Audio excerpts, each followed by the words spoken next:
प्यारे बच्चों, आज आपको एक बहुत पुरानी कहानी सुनाते हैं। ये कहानी किसने लिखी थी ये तो हमें भी नहीं मालूम, मगर ये मालूम है कि हमको ये कहानी हमारे अब्बू यानी हमारे वालिद साहब ने सुनाई थी और ये हम सब बहन भाइयों की पसंदीदा कहानी थी। मेरी पसंदीदा कहानी थी। अच्छा, इस कहानी का नाम क्या है? मैंने आपको बताया था, पोदना पोदनी।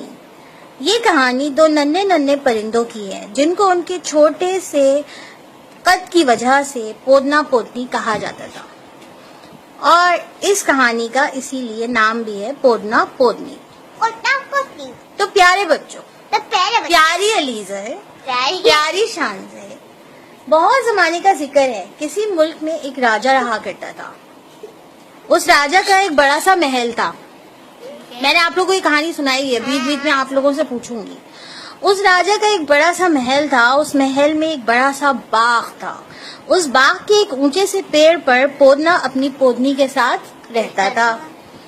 सुबह सुबह पोदना काम पर चला जाता था, बाहर से दाना ढूंढ कर लाने, और पोदनी पूरा दिन घर के काम करके उसका इंतजार करती थी। शाम को पोदना घर लौटता था।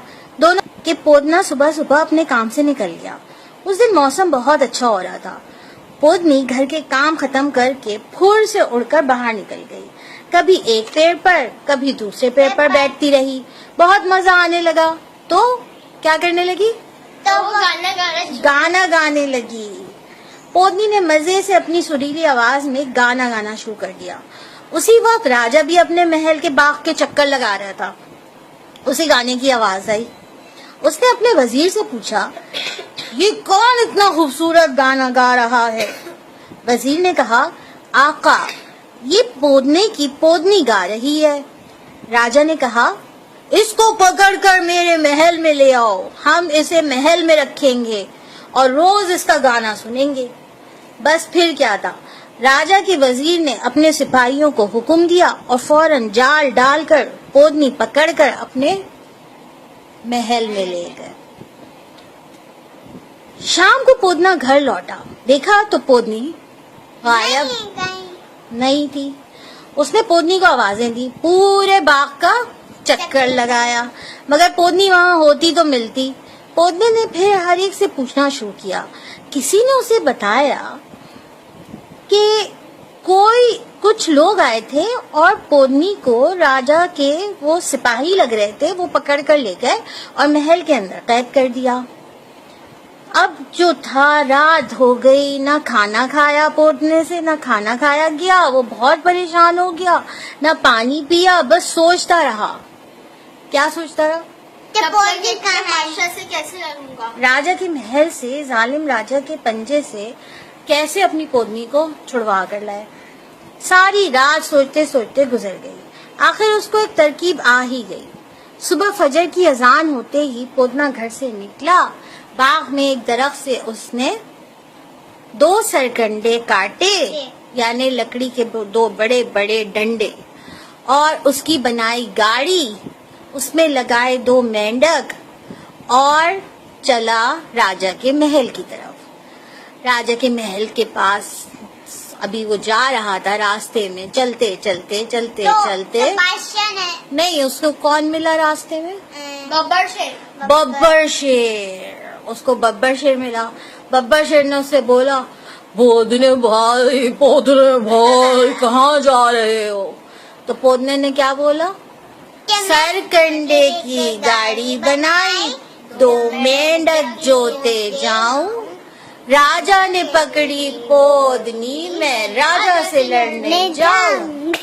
तो बब्बर शेर ने कहा, पोदने भाई मैं भी आपके साथ चलूं? तुम खुश पोदने ने कहा खुश मेरे कान में घुस जाता है। और बब्बर शेर पोदने के कान में घुस गया। फिर अब चले पोदने भाई, चले चले चले चले चले चले। फिर उनको रास्ते में कौन मिला? बी चूटी। बी चूटी ने पूछा, पोदने भाई कहाँ जाने हैं? सरकंड की गाड़ी। पोदने ने बोला, सरकंडे की कान से बताइए, शाम मेरे कान में घुस तो चूटी पोदने के कान में घुस गई। फिर क्या हुआ, पोदना चला चला चला चला चला चला। अब समंदर, रास्ते में कौन मिला? समंदर। रास्ते में उसको समंदर मिला और समंदर पूछता है, पोतने भाई कहाँ जा रहे हो? फिर पोतना कहता है, सरगंडे की गाड़ी बनाई दो मैडम, जोते जाऊं। राजा ने पकड़ी पोतनी, मैं राजा से लड़ने जाऊं। तो समंदर कहता है, पोतने भाई, मैं भी चलूं क्या? पोतना कहता है, हाँ, अच्छा हाँ, ठीक है, घुस घुस मेरे कान में घुस घुस। और समंदर उसके कान में घुस। जाते। फिर क्या होता है, पोदना चलता है चलता है चलता है और कहाँ पहुँचता है? राजा के महल के सामने। वहाँ पे खड़े होते हैं दरबान, जो राजा के होते हैं गार्ड्स। वो पूछते हैं, मियाँ पोदने तुम कहाँ जा रहे हो, अंदर क्यों घुसे चले आ रहे हो? तो पोदना कहता है, राजा ने पकड़ी पोदनी, मैं राजा से लड़ने जा रहा हूँ। तो कहते हैं अभी यहीं ठहरो, हम राजा को बता कर आते हैं। फिर वो अंदर जाते हैं दरबान, राजा से कहते हैं, हुजूर कोई छोटा सा परिंदा आया है अपने आप, उसकी ये मजाल वो हमसे लड़ेगा। हम उसको, तुम ऐसा करो, तुम उसको ले जाकर जो भेड़ बकरियों का तबेला होता है उसमें ले जाकर बंद कर दो। सारी रात भेड़ बकरियां उसको मारेंगी तो वो मर जाएगा। राजा के सिपाही पोदने को पकड़ते हैं और उसको ले जाकर भेड़ बकरियों की जगह पर, जहाँ पे वो बहुत सारी भेड़ बकरियां बंधी हुई होती हैं, तबेला जो होता है उनको, उसमें वहाँ पे बंद कर देते हैं उनको। अब जब होती है, राजा साहब सो जाते हैं आराम से। आधी रात और आधी उधर। आधी रात इधर और आधी रात उधर। तो पोदना क्या बोलता है? छल छल छल नी, छल छल छाछ, निकल रे बब्बर शेर तेरा ही राज। बब्बर शेर निकलता है उसके कान से पोदने के और सारी भेड़ बकरियों को खा जाता है और फिर वापस उसके कान में छुप जाता है। सुबह जब राजा की आंख खुलती है तो राजा राजा बोलते हैं, बादशाह देख कर आओ पोदने को, देख कर आप मरा पड़ा होगा। तो उसने देखा कि पोदने भैया आराम से उधर बैठे हुए और सब भेड़ बकरियां मर गई। वो फिर सिपाही जो होते हैं वो भागे भागे राजा के पास आते हैं। राजा के राजा से कहते हैं, राजा से कहते हैं कि पोदना तो वहाँ पे बादशाह सलामत गजब हो गया, पोदना तो जिंदा बैठा हुआ है और सारे आपकी भेड़ बकरियां मर गए। तो बादशाह कहते हैं ये कैसे हो गया? कहते हैं कि इतने से पोदने ने इतनी सारी भेड़ बकरियों को कैसे मार दिया? तो तुम ऐसा करो, उसको इस दफा हाथी के साथ बांध कर आ जाओ। हाथ अभी नहीं आएगा, हाथी के साथ बांध कर आ जाओ। फिर हाथी जो है ना उसके ऊपर पैर रखेगा ना, वो मसल के मर जाएगा। अब क्या होता है, उनको हाथी के साथ बांध देते हैं पोदने को, राजा के सिपाही।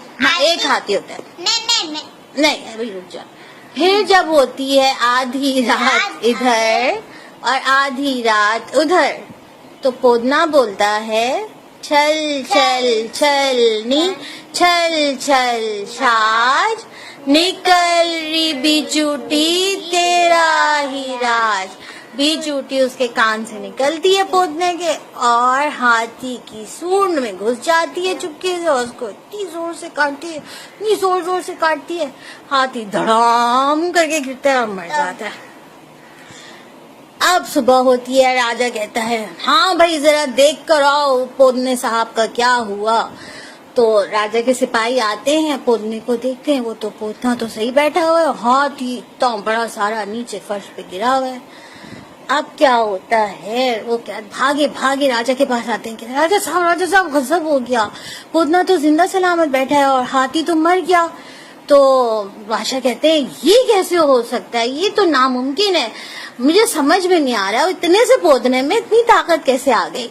तुम ऐसा करो, मैं देखता हूँ कि रात में करता क्या है। इसको ना मेरे बिस्तर के पाए के साथ, जो बिस्तर की टांग होती है उसको, उसके पाए के साथ मुझे पोदने को मेरे बिस्तर के पाए के साथ मेरी ख्वाबगाह में बांध दे, जो मेरा बेडरूम है। उधर आधी भी जब होती है, क्या होता है अली से?